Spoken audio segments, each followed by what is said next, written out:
Early this year, Ilya and I sat down with Marika Calfas, CEO of NSW Ports. This discussion predated the coronavirus pandemic, so you won't hear Marika discuss the major impact COVID-19 is having on our freight and supply chains. As those of you who have already listened to our recent podcast with Tony Shepherd would know, we will also be bringing you new content on the impact of COVID-19 on the infrastructure sector, both through this podcast and also through Infrastructure Partnerships Australia's other platforms. On that note, Marika Calfas has been with NSW Ports in a number of senior roles since the early 2000s and has seen firsthand the port evolve from a government department to a corporate identity to a private enterprise. We discuss Marika's insights on that evolution, current efforts to improve supply chain efficiency, and the future of ports. It was a great chat, so here it is. Marika Calfas, welcome to Inside Infrastructure. Thank you very much for joining us. Maybe you could tell our listeners who you are and what you do. Sure. Thanks, Adrian. Thanks, Ilya, for having me here today. I'm the CEO of NSW Ports. NSW Ports is the private sector port manager, and we manage Port Botany and Port Kembla in New South Wales, as well as 2 rail intermodal terminals at Enfield and Cooks River. So essentially managing port and rail terminal infrastructure. Why NSW Ports, not New South Wales Ports? Well, we're not government, so we can't use New South Wales. So Really? It's actually NSW. Our shareholders are 80% Australian superannuation investment funds and 20% is Tor Reid, which is the Abu Dhabi Sovereign Wealth Fund. Which Australian super funds? Well, it's IFM investors as well as co-investors of Cbus, Hester, Hostplus and Australian Super and Q Super. So essentially 1 in 4 Australians have an interest in how well the assets we manage perform.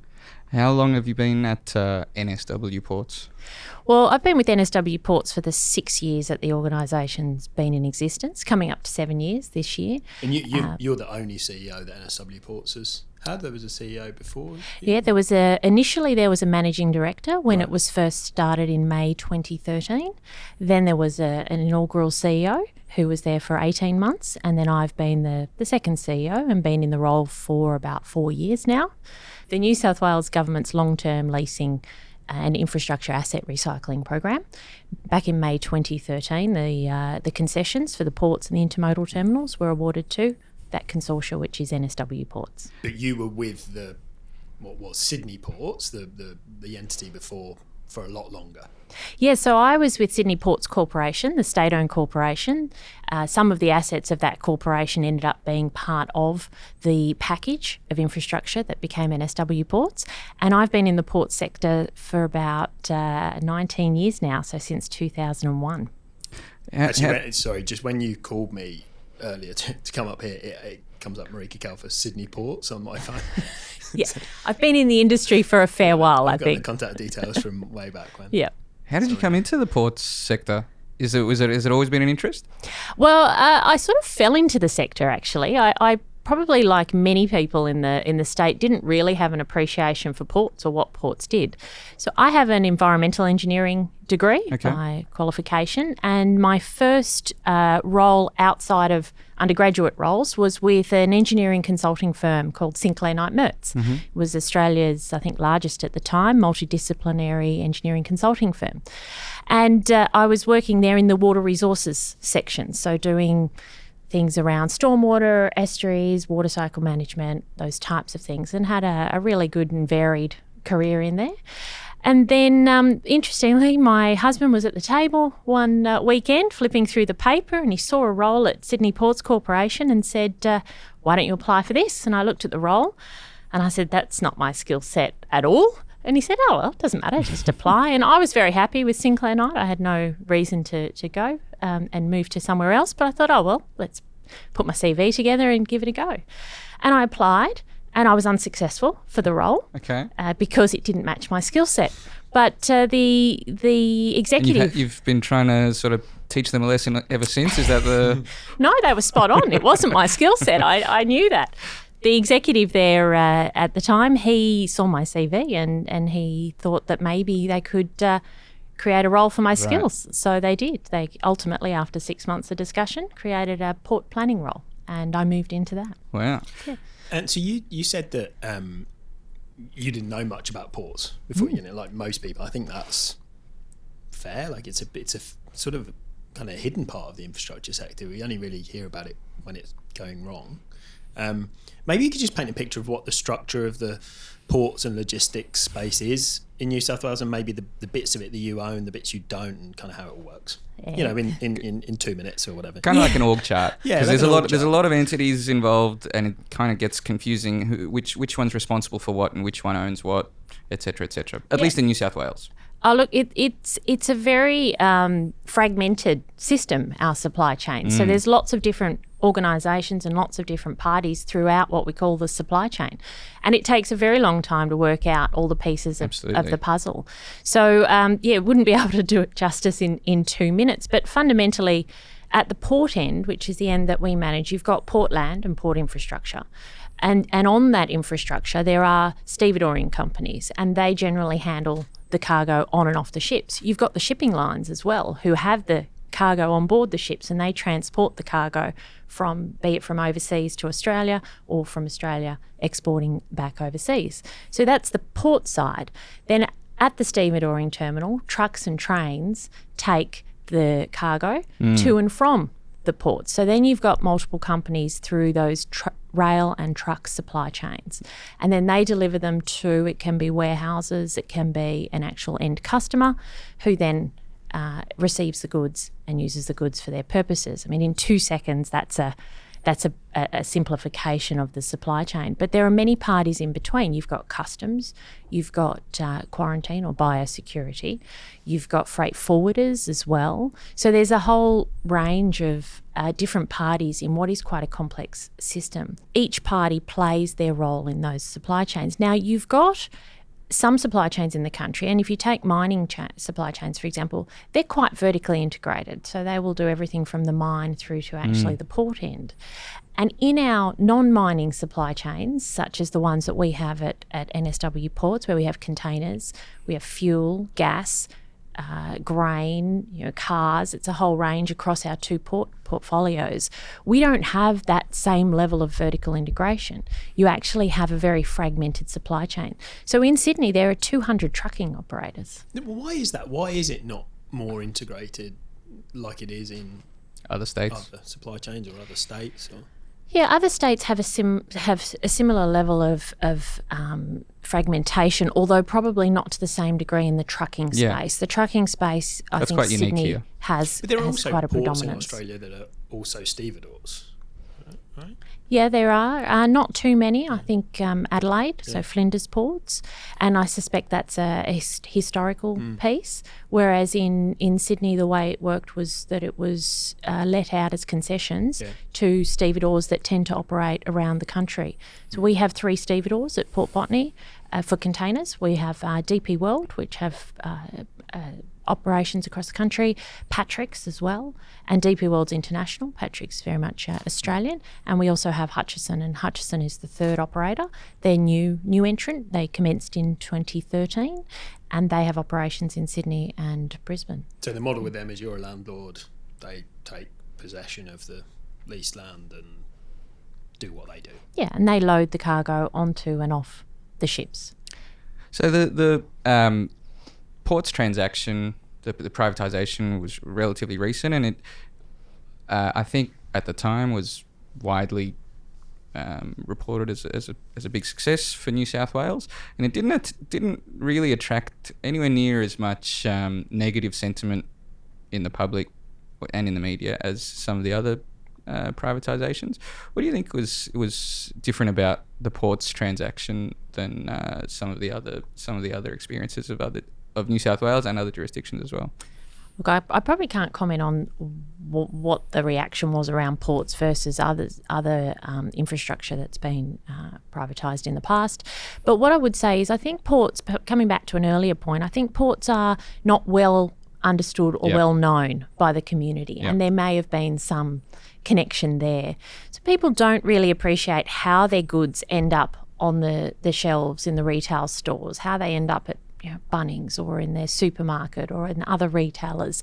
They don't really appreciate how goods move around the country. They know trucks are there, they know trains are there, but how do they come in and out of the country? It's kind of a double-edged sword, that, isn't it? Because on the one hand, it means you can get a long-term lease away relatively unscathed, but it also means that people don't understand that a certain portion of something they buy from Bunnings is encapsulated in the cost to get it to Bunnings or to JB Hi-Fi or wherever, and if that's inefficient, the cost is higher. So that, what you pay at the checkout at Woolies or wherever is in part driven by the efficiency or otherwise of the fragmented supply chains you're talking about. Yeah, exactly right. So where we've got inefficiencies in that supply chain, it ultimately translates to the higher cost of goods that the consumers are purchasing, or it translates to a higher cost for our exporters, and they're operating in a global marketplace.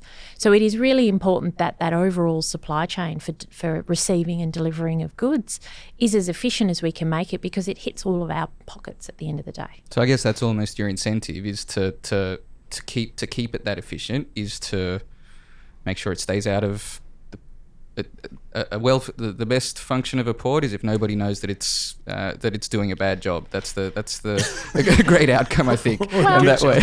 Well, I probably wouldn't put it that way, because the ports themselves are not well known and understood. That's right. But people see trucks and they see trains, Yeah. and they see the impact of that when they're on the roads. And so they generally they're not well disposed to having trucks on the roads next to their cars. Yeah. And unless they actually understand why those trucks are on the Right. roads, then they're not going to have an appreciation for why they have to be there moving the goods around. So at the physical port end, so for example at Port Botany, we're handling 2.6 million TEUs. A TEU is a 20-foot container. We've got capacity to handle upwards of 7 million TEUs. What will ultimately limit the capacity of Port Botany is not the port land, it's not the port infrastructure, it's not our berths and our channels. It's ultimately the road and rail connections to and from the port. That's an interesting point that I want to get. I do want to get to the landside infrastructure and how that's affecting your operations. But so that is an explosion of growth, what you're describing, from 2.6 to 7.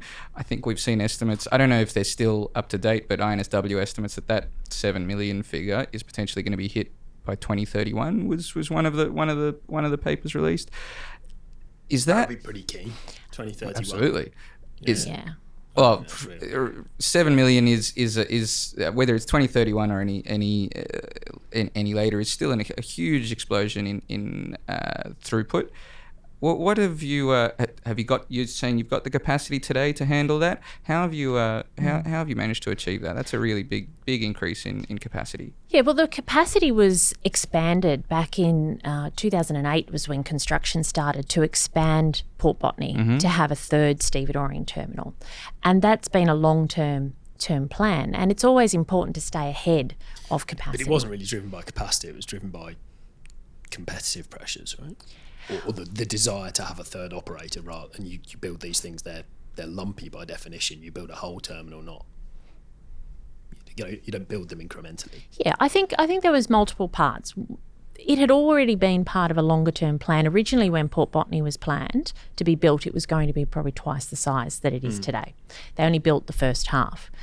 Then, yes, it was about desiring to get a third operator to bring in competition to help improve productivity and reduce costs. And I think it's fair to say that productivity has increased quite substantially. And so what the third terminal has done is bring online additional capacity. Now, the terminals themselves and the operating models of those terminals right now can't handle 7 million TEUs. But the land footprint, the berth infrastructure, the shipping channel, that can all handle 7 million plus And TEUs. so they're ready to upgrade their capacity when they need to. Is that what you're... Well, what we're saying is that you can handle that volume through investments in operational things, as well as investments in infrastructure. So so if you took the most efficient port operations in the world and applied that model to that's how you would increase the... Correct. So that's how you calculate the 7 million number? Yeah, and to be honest, when the port was originally built, there was no way they thought those terminals would ever handle that type of volume. But with technology and with improvements in productivity, you can get more out of the existing infrastructure. And that's really the objective, get the most you can out of the existing infrastructure. So that's a very substantial increase in capacity. I think 7 million is not far away from the total for all of Australia today. Is that because there's a lot of debate going on about potentially other ports in New South Wales? are you confident that all the growth that's expected in New South Wales can be handled within the Port Botany container terminals? Well, in terms of growth in New South Wales, so the issue around capacity is that's the capacity that you've got that you can work with. What's happening with demand? Yeah. And so demand is growing, but at a slower rate than it has done in the past. And in fact, this year actually demand has so far, year to date, actually declined. Really? So I'm always intrigued by this because we're going to come back to your question, but you're at the coalface of the economy to some extent because stuff coming in and out of the country is a pretty good indicator of how the economy's going. So you're saying it's down a wee bit? It is down this year. And this year, but we're 2020, so we're only a few days in. This financial year from July of 2019. Yeah, okay. So we are down from July of 2019. And what I would say is from Port Botany perspective, year on year since the port commenced operations, which was only 40 years ago, but it's still a fair trend. Every single year there has been growth. Bar one, which was the year after the Olympics, where there was a slight decline. I think it was like negative. It was a high point. It declined like 0.1 or 0.3%. And every year since it has continued to grow. This year we're seeing a negative. Now, whether that continues for the remainder of the 5 months of the year remains to be seen, I suspect, given what's going on. Do you know what it is you've seen less of in terms of like actual goods, what's in the containers? Yeah, we've got a bit of a perfect storm at the moment. So we've got less exports in agriculture, and that was happening because of the drought. Mm-hmm. So grain is exported in containers as well as in bulk, and the grain exports have been almost non-existent in both bulk and in containers. Cotton is another one. So the agricultural exports have been hit quite hard by the drought. On the flip side, on the imports, we're also seeing a decline in the import containers.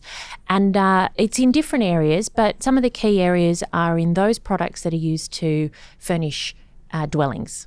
Be that tiles, flooring, those sorts of things, bathroom fit-outs. So we're seeing that home construction, renovation, apartment building, that area there, which has declined a little, that's flowing through in less imports coming in. It's probably worth saying, though, that explaining the role of imports versus exports for the market in New South Wales, it is different in different parts of the world, and it's different in different parts of the country. But New South Wales is an import-dominant port for containers. And what that means is that we import a lot more in containers than we export. It's actually something we wanted to ask you about a little later, but might as well see it now. What proportion of containers are going out of your port empty? Yeah. So 60% of all containers go out empty, six in every 10. Air is our biggest export, yes. And that's where we have that imbalance. And that also creates issues in the supply chain around empty containers and inefficiencies in the supply chain. So a really good opportunity to improve productivity in this state is to try and find a purpose for the empty containers in terms of repurposing them for exports. Do you think the port plays a role? Because it's not obviously the port's role fundamentally is containers coming in, containers coming out, and making sure that they can. But do you think that the port has some kind of incentive could be offered through the port to encourage more exports? Because that's a lot of air being shipped literally around the world. What do you think the port can do about that? Well, I think the port's role in that is relatively limited because the costs in terms of port costs are actually quite small in the overall supply chain. So it doesn't mean we can't talk to people who've got great ideas for exporting. But as our manufacturing base has declined, so too have our full exports. Yeah. Do you get paid the same for a box that's got stuff in it versus one which hasn't? No, we get paid a lot less for an empty box than we do for a full. So it's in our own interest to encourage full exports. And it's in the supply chain's interest to get more full exports as well. So if we look at the imports, for every 10 boxes we import full, only 4 of them go out exported full. What's in those boxes that are coming in as basically everything in our day-to-day lives that we use, not everything. We looked at an analysis in a Sydney household, and 42% of all of the items in your household, including food and beverage, will have come there via a container through Port Botany. We're talking about the bathroom fittings, the white goods, the electrical goods, the shoes you're wearing, the clothes you're wearing, if it's not made in Australia, it will likely have come in through a container at Port Botany. Sorry, so is anything you're saying the rest is manufactured here, or the rest is potentially come through another port? No, the rest will either have been manufactured here or grown here, for example, yep. or it could have come via an aeroplane rather okay. than through the port. Yep. Not so much that it's coming through other ports. Actually, the imports into New South Wales tend to have a bigger penetration into other states than vice versa. If you ever get you didn't get tracking from UPS or whatever, sometimes you can see where it's coming and go. I'm always surprised if you look at them that sometimes they can come into Melbourne and then be moved on truck into Western Sydney and then distribute. It's kind of like it's not necessarily what you'd think is the intuitively simplest way to get it to you as the consumer. Not that most people look at it because they're not nerds, but so that's probably enough of a segue to go actually backwards to something that you I think alluded to a little earlier, which is the landside infrastructure and the supply chain that serves the port. So if the port itself, as you mentioned, is in your forecast more than capable of handling growth in demand, where are the pinch points, would you say? Where are the bottlenecks that are preventing further capacity or further throughput for the port? Are they on the land side, and where are they there? I don't think any of the landside infrastructure is preventing throughput through the port. The throughput is generally governed by demand. Yep. And that demand is, in the sense of containers, it's principally driven by the economy of the state, but also population growth and what consumer trends are and consumer demand. And housing development and all of those things. So let me rephrase. I guess where are the pinch points that are making it less efficient or more expensive than it should be? The reality is that the general Sydney road congestion is a challenge in many different segments. It's not just a challenge for the port supply chains, but then it's a challenge for tradespeople, and it's a challenge for just distributing goods once they're actually unpacked at a warehouse. So what we are focused on as well is driving more of that movement to and from the port on rail and getting more containers on rail so that they clear the port precinct and get out to their to a closer point to their end destination without having to go on road for some of that distance. And you've been quite outspoken on the need for more rail to and from the port. Has that? What's the status of those investments and upgrades? There's been some really good work that's happened over many decades, or probably since the early 2000s, essentially, to try to grow. Since you entered the sector? Yeah, I don't think you can attribute it to me. I don't know. But certainly in recent times as NSW Ports, we have been really strong on trying to get the message out that we should be encouraging growth of rail. And that is about infrastructure capability and reliability. But it is, again, it's a whole lot of segments. You have to have the capacity at the port, you have to have the capacity on the rail line, and you have to have somewhere for the goods to go, the intermodal terminals. And each you own Enfield. We do. We own Enfield and Cooks River, and then there are other companies that own other intermodal terminals. You've got Moorebank, which has recently opened, which is fantastic. These things take time. And Enfield was previously owned by Sydney Ports Corporation from early 2000s or a bit before that. And it really didn't get operational in a strong way until 2018. So these things take time. Moorebank was touted, I think, before even 2004, when the Commonwealth actually said, yes, it could be used for an intermodal, and it's only just commenced operations. But we're getting really good traction now with intermodals that are developing and growing. The federal government has committed funding to finish the duplication of what is a dedicated freight rail line connecting Port Botany all the way out to Moorebank via Cooks River, Enfield as well. And at the port end, we're partnering with the stevedoring terminals to ensure they can deliver 1 million TEU capacity on each of the 3 stevedoring terminals, so that we can ultimately have a 3 million TEU rail capacity at the port end, which we're keen to see matched with intermodal terminal capacity. Can I ask Ilya's question in a different way, which is So say demand grows in line with expectations, what's going to be the first thing that constrains it from a supply? perspective if no action is taken to improve capacity? So I would say that the current key bottleneck in terms of infrastructure efficiency would be the intersection very close to the port, which is at General Holmes Drive, Foreshore Road. And that is the missing piece connecting to the Sydney Gateway Road project, which connects into then the M5 and the M4. And there's a kind of a convergence of trucks and cars. So cars going to the airport and trucks coming from the port. Exactly. And in peak hours, that is where the key congestion is currently occurring. That is well known, and the majority of that is actually driven by non-port trucks. So the port trucks on Foreshore Road's the key road that was actually built when the port was built to service the port. During peak hour, only 14% of the vehicles on that road are actually port trucks.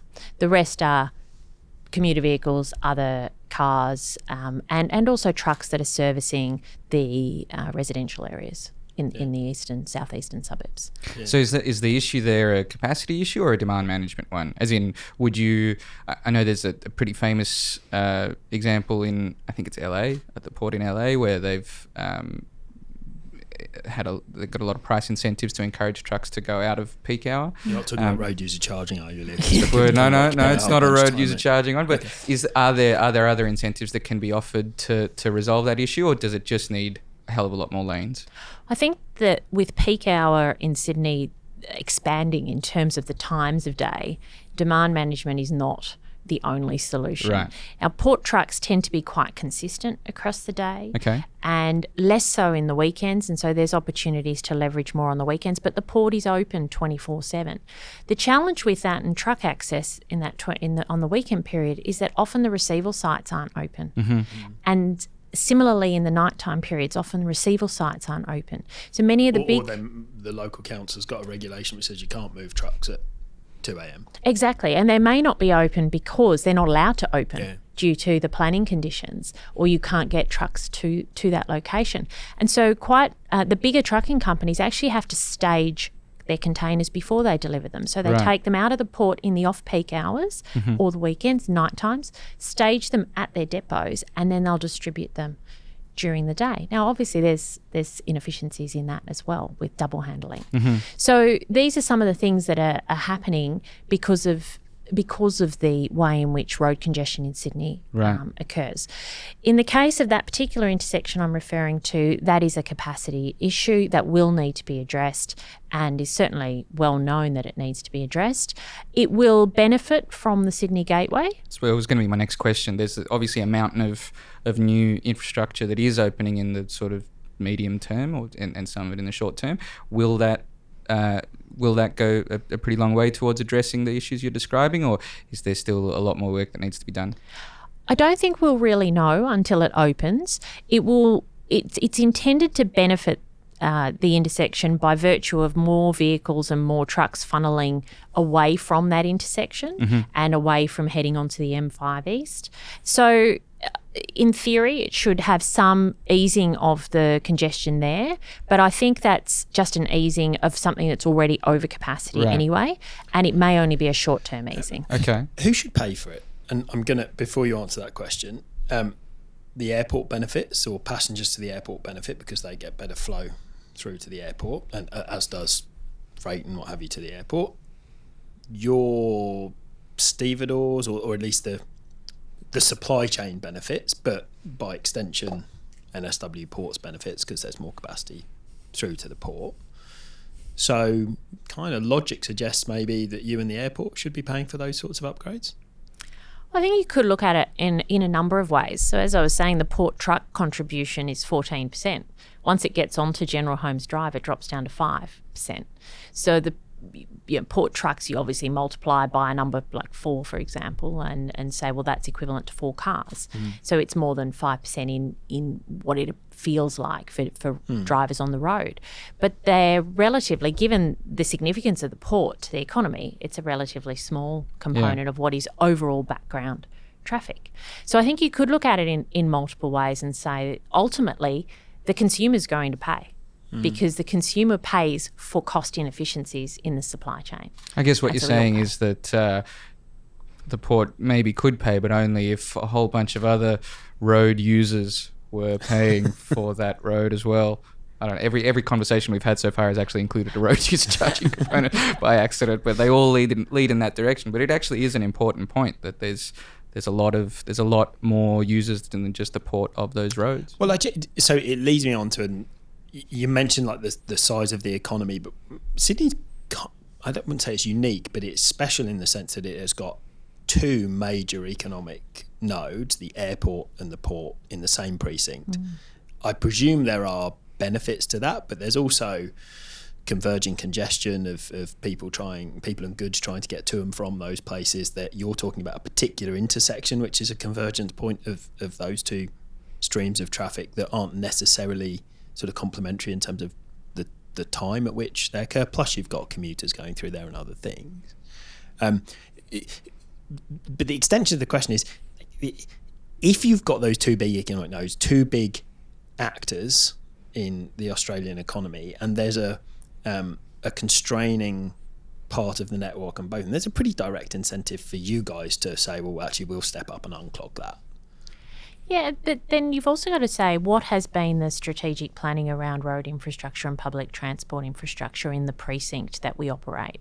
And this has been the ongoing challenge, and part of the challenge of community and decision makers not really being aware of the role of ports is that decisions are made without actually factoring in what are the consequences of those decisions. So if you look at the area, the broader precinct around which the port and the airport exist, we look at some of the areas on what I'll call southeast or eastern suburbs of Sydney. There's been huge residential intensification there. There's been the Little Bay Hospital area, which has now got apartment blocks next to the East Gardens, Westfield. There's thousands of apartments being built.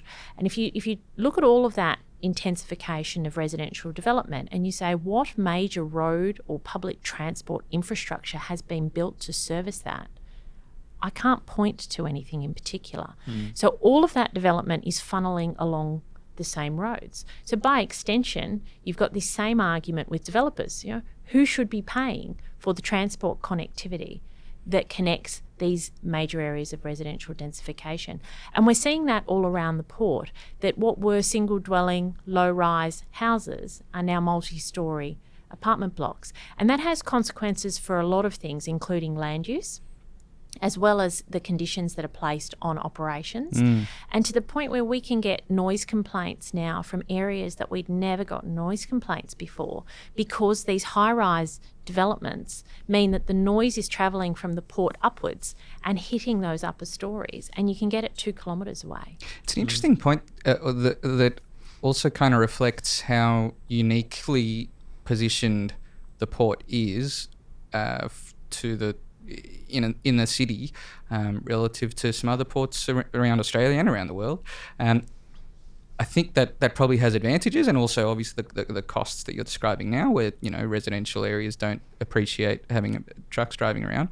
But what are the advantages though? Because I've read a thing that something like some very high percentage of traffic through the port actually is just delivered within a 50-kilometre radius. So can you talk through what it does to the port from a positive sense of being so close to the city? Yeah. Well, I'll talk to the stats around where boxes are being delivered, the imports, and then I might just do a little piece around that issue of where ports are located globally as well. So 80% of all of the import containers through Port Botany travel no further than 40 kilometres from the port, and 90% travel no further than 50 kilometres from the port. When you say that, do you mean to the end destination, or is an intermodal terminal included in that? To the end point of where the container's being delivered. Right, okay. Not the goods in the container, because then they're unpacked and they will be distributed elsewhere. But the actual container itself, its end destination. And that makes sense, because a lot of the warehousing has shifted from the inner city regions out to Eastern Creek and that Western Sydney area. Yeah. And that is where the containers are predominantly going. And the forecasts are, as population grows, and we have the Sydney Metropolitan Plan, which shows 3 cities, 3 million people in Western Sydney, and you look at the industrial land use areas, that will continue, and the shift will be west and southwest. So you'll have proportionally more volume going to the west and the southwest, but still within that 40, 50 kilometre radius. Yeah. And that's what makes Port Botany quite an efficient location for a port. You have a shorter journey time than if you were trucking hundreds of kilometres. Yeah.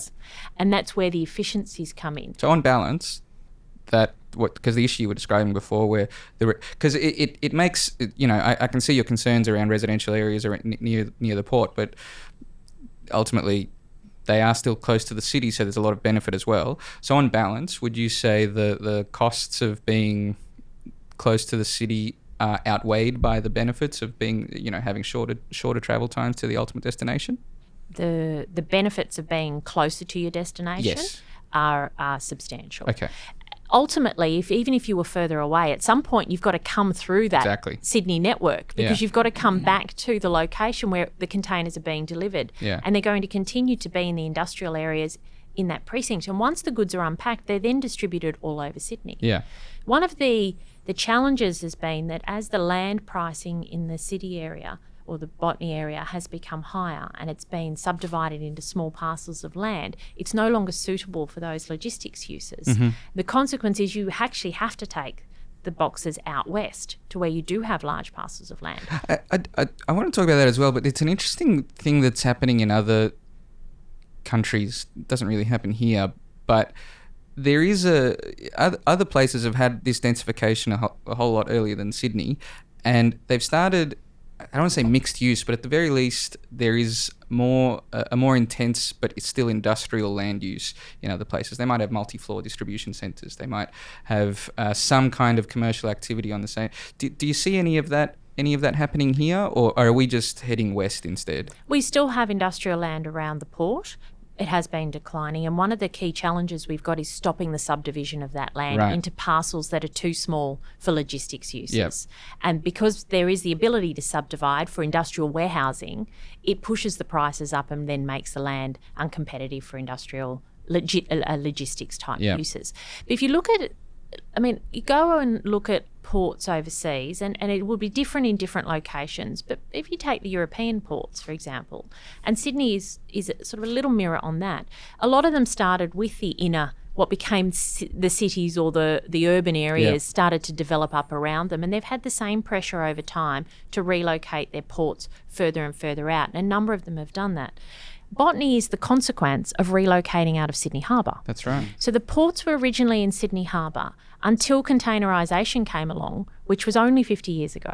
And then the government decided that it would move the port or create a port in Port Botany to handle what was then the new form of handling trade. And we're sitting on the former port site right now. Yeah, this is a waterfront, right? But the Auckland's having that conversation right now. Perth is kind of in the early stage of that conversation about relocating out and then doing what Sydney's done and redeveloping that port area into, in Sydney's case, an expansion of the CBD. So you just see it kind of extend over time. So, sorry, I don't mean. I hope there hasn't been any insinuation that the port needs to move. I'm just wondering if the if it was, how much would it be worth? No, where to? It's just I'm trying to understand how are we handling that because there is a natural conflict there. Are we handling it with more intensification of land use in and around, of still industrial land use, but in and around the port, or are we, because there's five or six intermodal terminals, which is quite unique, I think, just in Australia, that's unique. Is that our solution, more inland ports, or is there more work that can be done around the Botany area? I think to date, it hasn't been handled from a planning and land use perspective particularly well. But there's been a lot of advocacy by the port over the last decades to actually try to raise the awareness of the implications of those decisions. Right. And we saw a really strong outcome in this Sydney Metropolitan Plan that was released by the Greater Sydney Commission, where they're actually saying you need to preserve the land in the eastern suburb areas and the city areas. So this land around Port Botany has actually been, the industrial land around Port Botany was actually protected under a state planning instrument back in 2005 because of the championing by the port. And so we do have a protected industrial land area, and it's about managing that land area to optimise its opportunities to be connected with the port, because we still do have a need for industrial logistics lands in the city. You've got businesses that want 4-hour delivery times that have just-in-time type operations. You can't do that necessarily if you're too far west, but you can do that if you're at Botany. So you do need... Before you go, Ilya, I want to play devil's advocate. So this is not my view, but there are people who have a view that you should just have a highest and best use approach to land, and if the price of that land's going up because there's a better use for it, then fine, that pushes the... You know, if you think that the outcome of 4-hour delivery or whatever it is valuable enough, then you'll pay a higher price, and a kind of laissez-faire approach to planning. How would you argue against such a position? Well, I would just say that whatever decision you make in that regard ultimately impacts on the efficiencies of the supply chains, and there is absolutely the correlation between inefficiency and price. And we talk about needing greater productivity in the state, and we talk about what's the next wave of productivity improvements. And we don't really look at how do you actually improve what we already have in terms of the supply chains and making them more efficient, and what is the cost benefit of doing so. The cost of congestion for freight is huge. And I can't remember the stats, but I know the ALC produced it some years ago, but it's quite significant. And there's a productivity benefit to be had by actually ensuring that we don't end up with those constraints. So highest and best use is one lens. It's then what are the consequences of that highest and best use? What we find at the ports is if you start to bring the urban development close to the ports, we start to get constraints put on the ports. You can't use that road. So Botany Road used to be a port throughput road. It's been cut off for port trucks. Bunurong Road has been cut off for port trucks. We are left with 2 access routes into and out of the port, which we protect as much as we can. It's the funny thing about land use is that highest and best use very often is residential, but once something goes residential, there's no going back. That's a permanent decision. I guess the point I'm getting at is that in this particular case, that has impacts beyond just that piece of land, because as you say, you build a high-rise apartment, then you get noise complaints and therefore constraints placed on the port. So the urban encroachment through that lens, or the port encroachment, depending on which side of the coin you're on, is not just limited to change of use of this parcel of land. It's a much broader impact that kind of needs to be considered. Just on that though, highest and best use to whom? I think is probably the question. So highest and best use to the person who owns the land, who can sell it for a residential development, but are you factoring in the externality costs of that? Are you factoring in the transport that needs to be built in order to actually service that? Are you factoring in the impact to the freight supply chains and the cost of that? And you're not. So my follow-on question is, who does it best? Who, if you look around the world, and you would have very closely looked at lots of these ports and cities and what's the best operating model, who should we be aspiring to be like?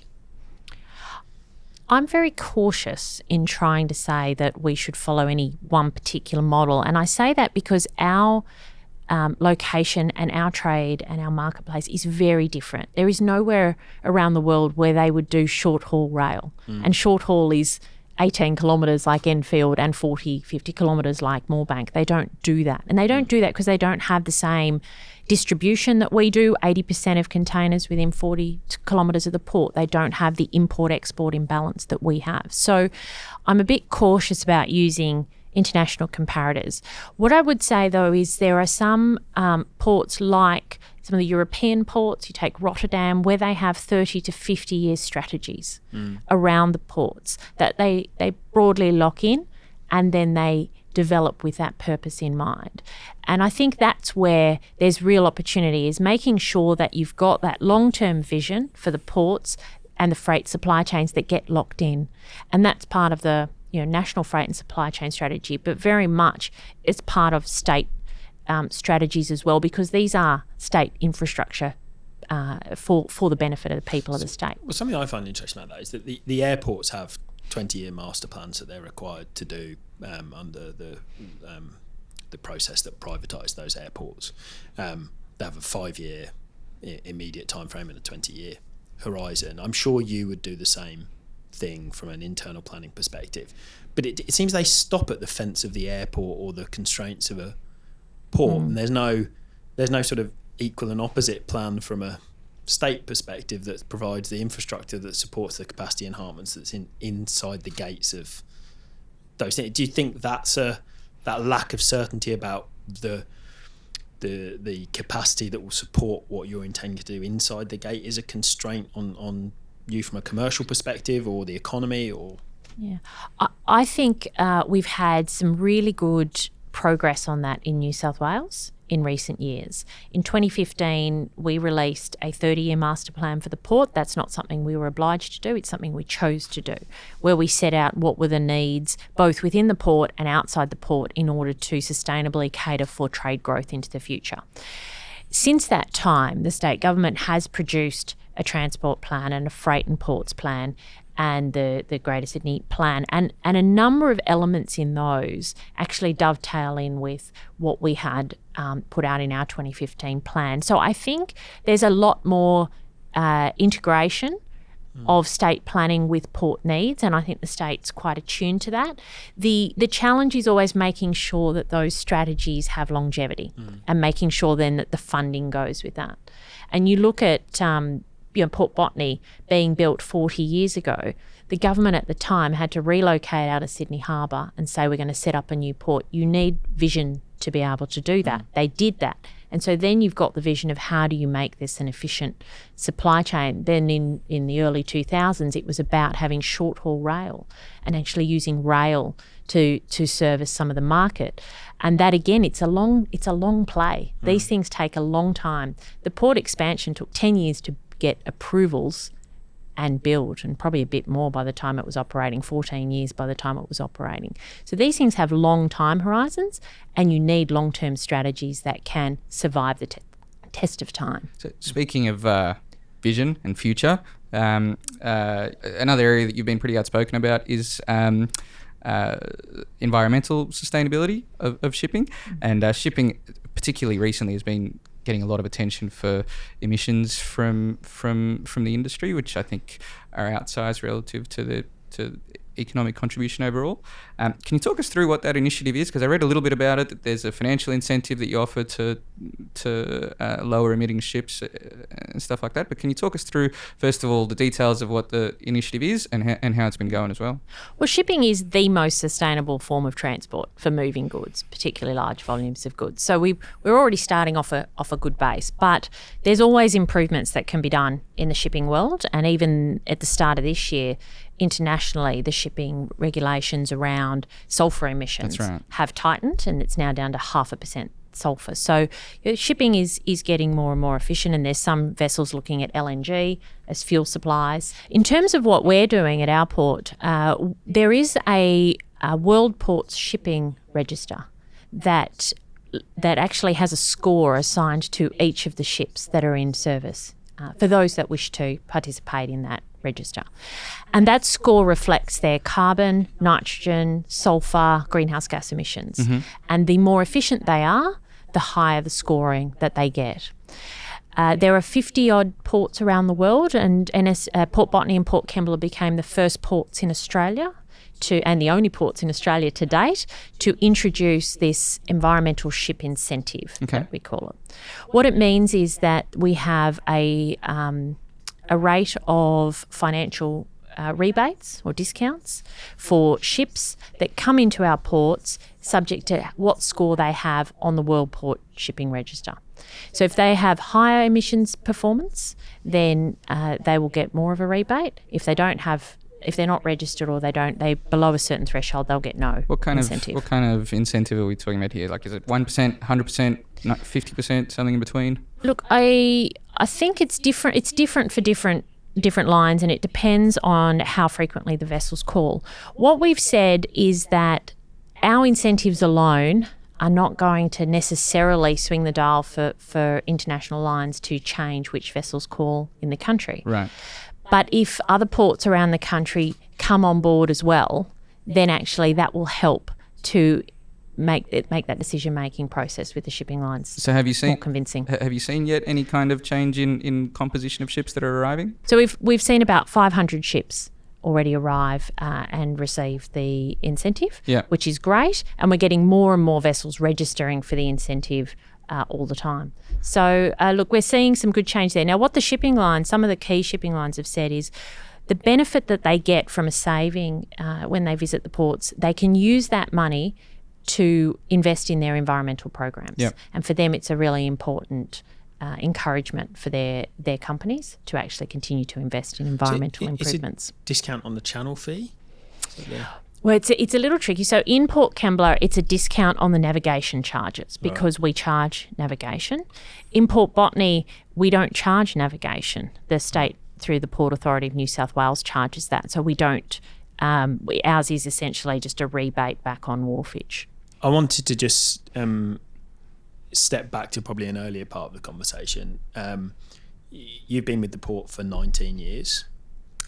During that time, that's sort of the back end of the national competition policy type reforms. The port as a corporate entity and now as a private entity. Could you just reflect on the differences of what it means from an operational perspective, a management perspective, etc., on the different ownership models that you've experienced at the port? Well, I think there's probably two key differences moving from state-owned corporation into private. One is that we can form up a vision, and the vision has longevity. So with our 2015 master plan, we've set that as our 30-year plan. Now, obviously, strategies change, but we have very much put that out publicly and said this is our plan and our vision, and this is progressively what we're doing to achieve those objectives. And I would say over that last 4 years, we have progressively been going through and delivering on that plan. The other key thing is access to capital. So we've been able to invest in infrastructure that possibly under a state-owned model you would struggle to get the funding to do. So we've been invested. The first investment that we did was a $30 million wharf investment in Port Kembla to complement what was then a new grain facility that was being built.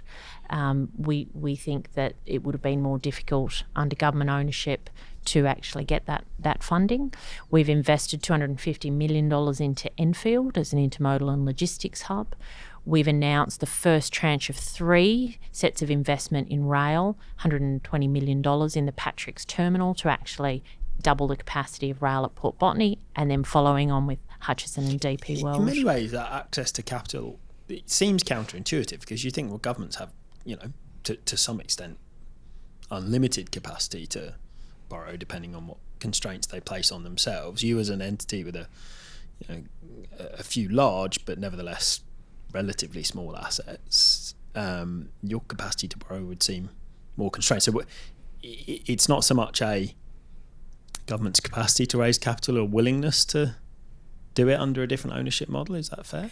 Well, it might also be, and I can't comment obviously on government's decision making, but it might be more around prioritisation. So for us, our sole priority is growing the efficiencies, the capacities, the capabilities of the ports to meet the trade needs and to grow the volumes through the port.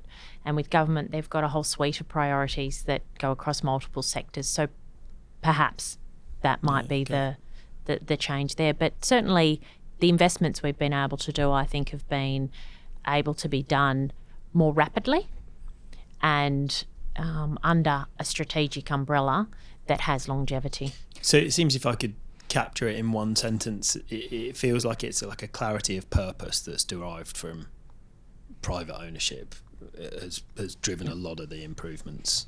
Yeah, clarity of purpose and clarity that strategy will be the strategy that we're following for a longer period of time. Yeah. Okay. Yeah.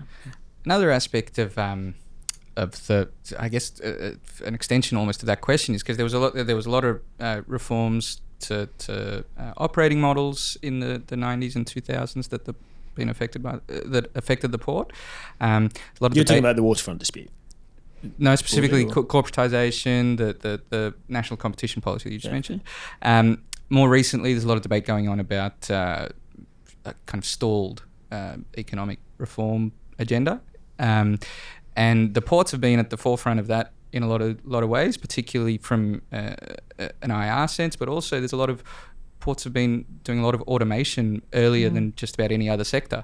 I guess, can you talk a little bit about how automation has impacted the business, but also do you see that stalled IR reform agenda playing out in your, well, at least within the constraints of NSW Ports?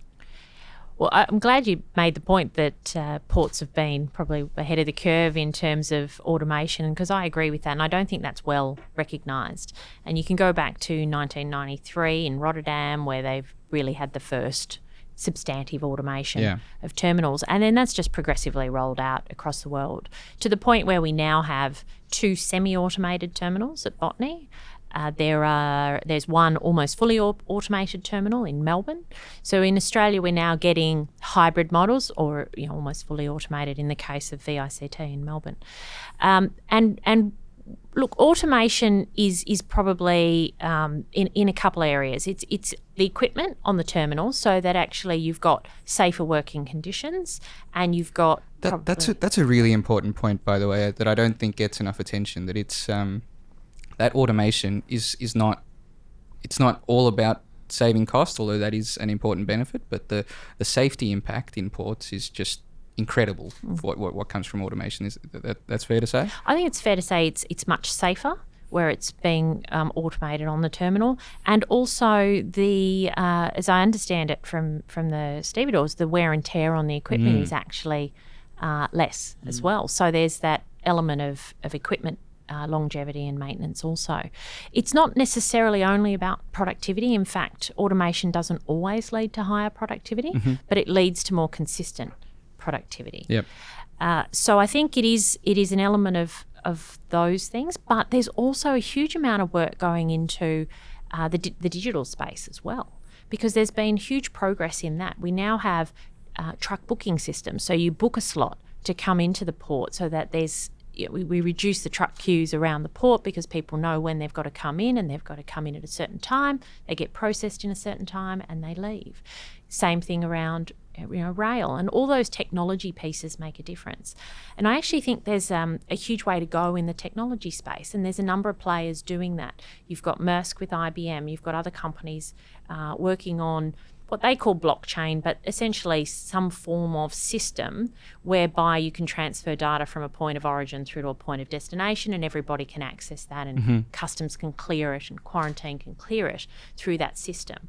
At the moment, a container can have details manually entered about it 30 odd times from its point of origin to its point of destination. So you look at how much productivity you can free up by not having to do that through automated systems. And then you look at other things that are being trialled around the world. So I went and had a look at the remote towage system that's being trialled by Maersk and Svitzer over in Copenhagen.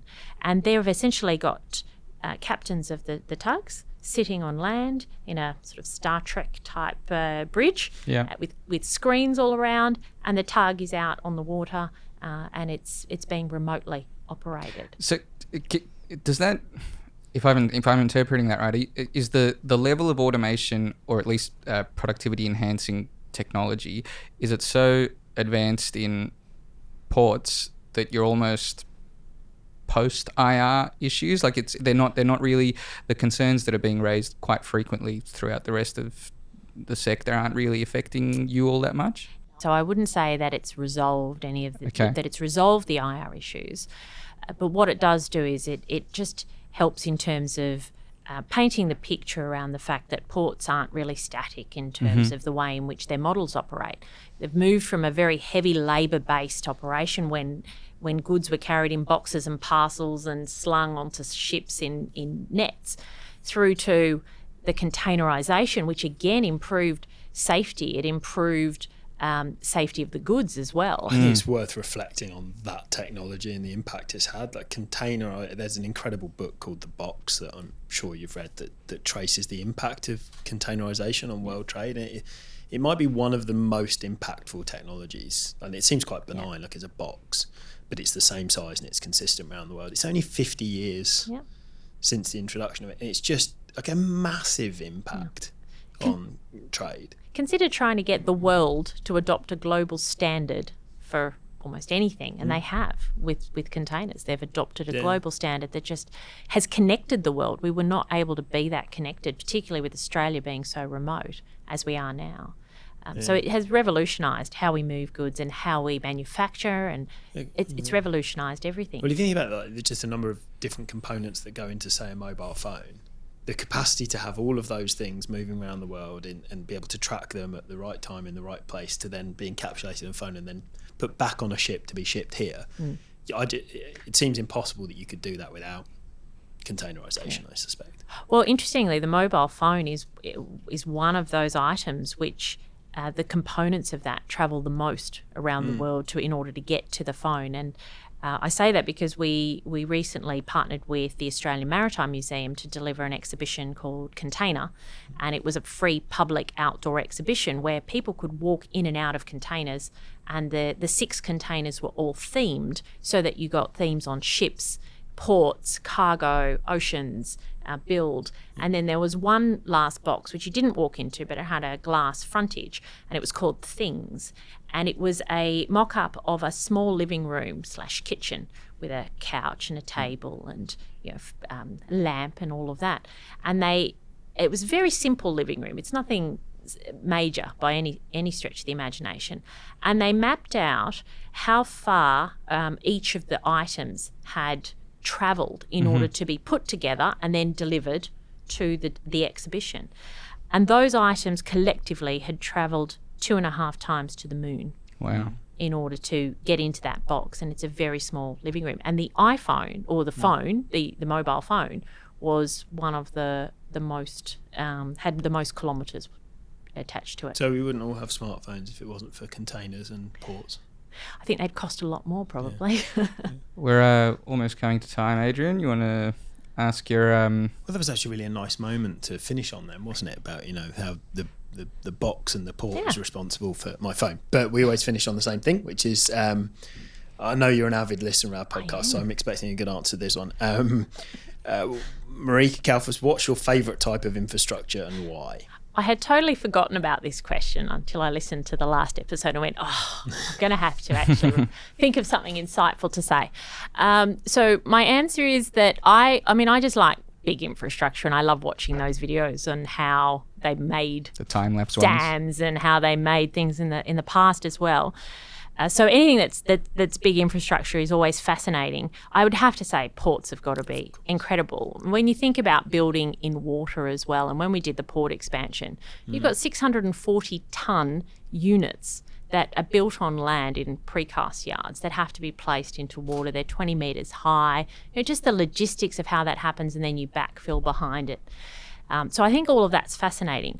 But one of the areas with that expansion that actually was the most interesting, and it's smaller in scale, and even the contractors building it thought it was really fascinating, was building ecological infrastructure. And we rehabilitated and created an estuary as part of that. Those works, we had to build roosting islands for migratory shorebirds, transplant salt marsh and plant 250,000 seedlings, create tidal zones mixed in with seagrass rack to try to create sort of benthic invertebrates in there. And I think that, together with a whole piece of community infrastructure around pathways and boat ramps, is quite challenging. And it's quite challenging to get the regulators across it as well.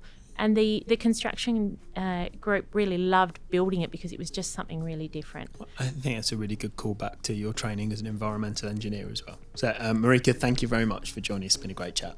Thank you. Thanks, Marika. Well, that's it for today. Thanks as always to PwC Australia for their continued sponsorship of Inside Infrastructure. Please make sure you subscribe on your favourite podcast platform and leave us a rating. Or you can post a comment on LinkedIn. If you have any guest suggestions, then please feel free to shoot them through to either Ilya or I. We've certainly appreciated the messages we've been receiving so far.